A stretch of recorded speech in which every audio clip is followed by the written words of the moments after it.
Good afternoon, January. Good afternoon, ma'am. Okay, January, can you tell me about yourself?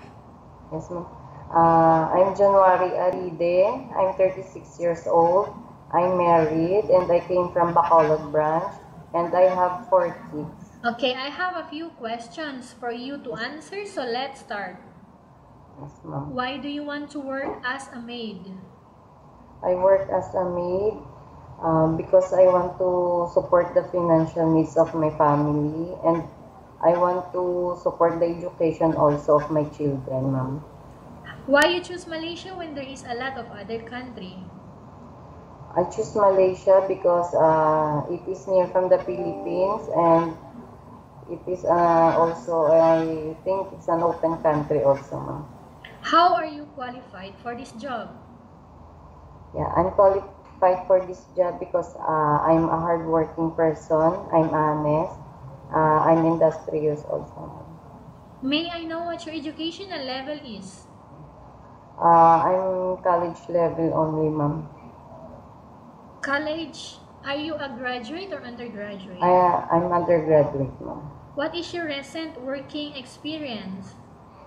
My recent work experience as a housemaid, ma'am, in Saudi Arabia.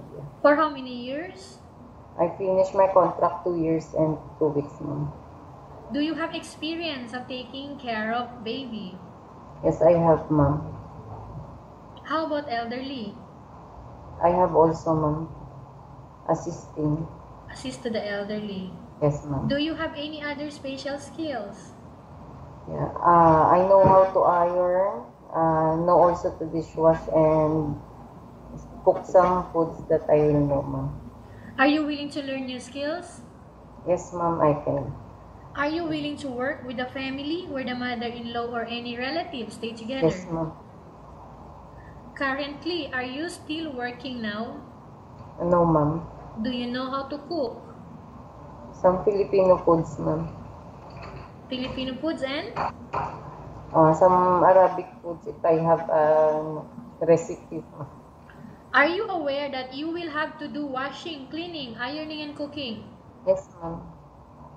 From all the house chores that I mentioned to you, which do you like most? Cleaning the house and laundry, ma'am. If ever you were selected to work in Malaysia, who will take care of your kids?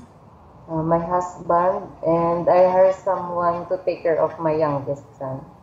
You are not allowed to use handphone during working hours. Yes, ma'am. You are only allowed to use handphone after you finish all the works and when going to bed. Yes, ma'am. You are strictly needed to surrender the handphone to your employer in the morning and your employer will return back to you once you're going to bed. Yes, ma'am.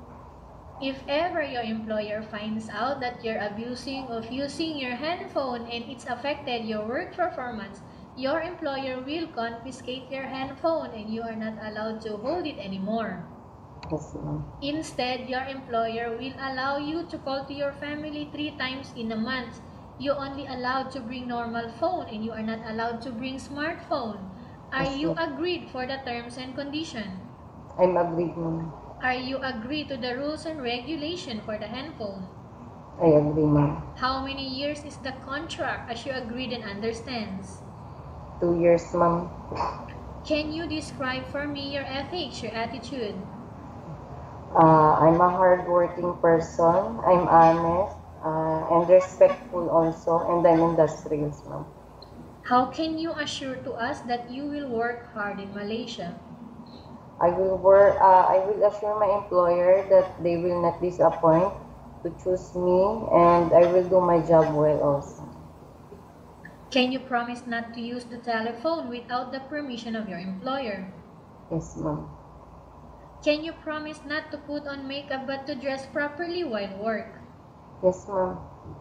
Can you promise not to invite friends and relatives without the consent of your employer? Yes, ma'am. Can you promise not to ask for advance salary from your employer under any circumstances? Yes, ma'am. Do you really understand of the rules and regulation of the agency? Yes, ma'am. Do you pay any placement fee for you to come to Malaysia to work as a maid? No, ma'am. Do you have any history of sickness, breast cancer, or any other illness? No, ma'am.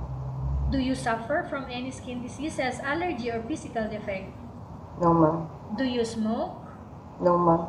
Have you undergone any operation? No, ma'am. Are you medically fit or are you fit to work? Maybe I will fit to work after my clearance in ECG, ma'am. Are you in any medication right now? No, ma'am. Are you allergic with any food? No, ma'am. Are you preferred to work for the employer of any race? Yes, ma'am. Are you preferred to eat the type of food taken by your employer? Yes, ma'am. Are you afraid of being left alone in the house? No, ma'am. Are you afraid of dogs or other pets? Sometimes, You're afraid of what? uh, if if the dog is big, maybe they will bite me, ma'am.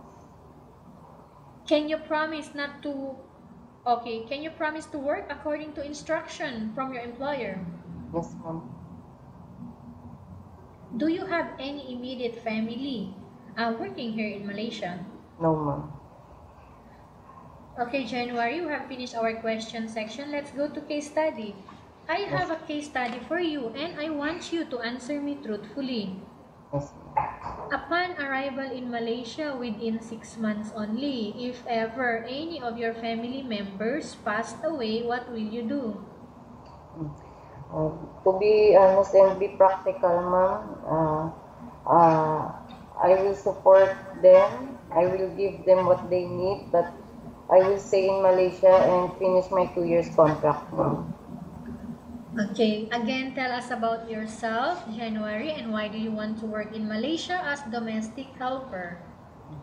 I will work in Malaysia as a domestic helper to support the needs of my family financially, and I will support the education of my kids. And I'm an honest person. I'm hardworking, respectful also, and loving also to the kids, ma'am. Okay, what do you want to tell to your employer who are watching your video right now? Sir, madam, can you choose me as your servant? And I will promise to you that I will not disappoint you, and I will sure that I will do my job well, ma'am. Okay, thank you very much, January. We will Thank you update to so your much. agency if there is any selection made by the Yes, employer. yes, ma'am.